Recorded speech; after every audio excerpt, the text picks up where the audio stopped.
My favorite collection that I created in the textile program is my final print one collection titled Aquatic Wonderland. This class was my introduction into print, and I really took to it and was very engaged and excited to see what I could do. We were required to do a floral design, and at the time was not my favorite thing, but I thought about how I could still implement my design aesthetic into a floral.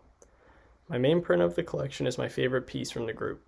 My initial ideation consisted of simple line drawings of flowers, and then drawing other things in my style, like an octopus or bizarre crazy face. The challenge next was stylizing the flowers to fit the aesthetic, but I was happy with each of my elements before moving on. When I took these individual elements into Illustrator and had the elements connect, something clicked, and I got so excited that I was able to take this prompt that I was scared of and not excited about and turn it into something that represents me as a designer. The main print was hand-painted in gouache at 27 by 27 inches and took me many hours, but I was always excited to get back to work on it and take the time to make it exactly like I wanted.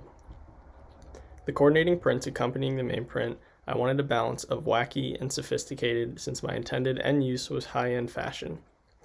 The all-over face print is very bright and loud and weird, but shows my style well.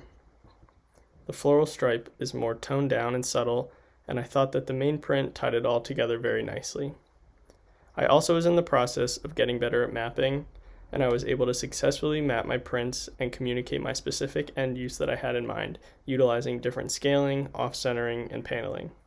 I felt like this specific collection was when I really honed in on who I am as a designer and got me excited for the rest of my time in the Textile Design program and looking forward to what I could create.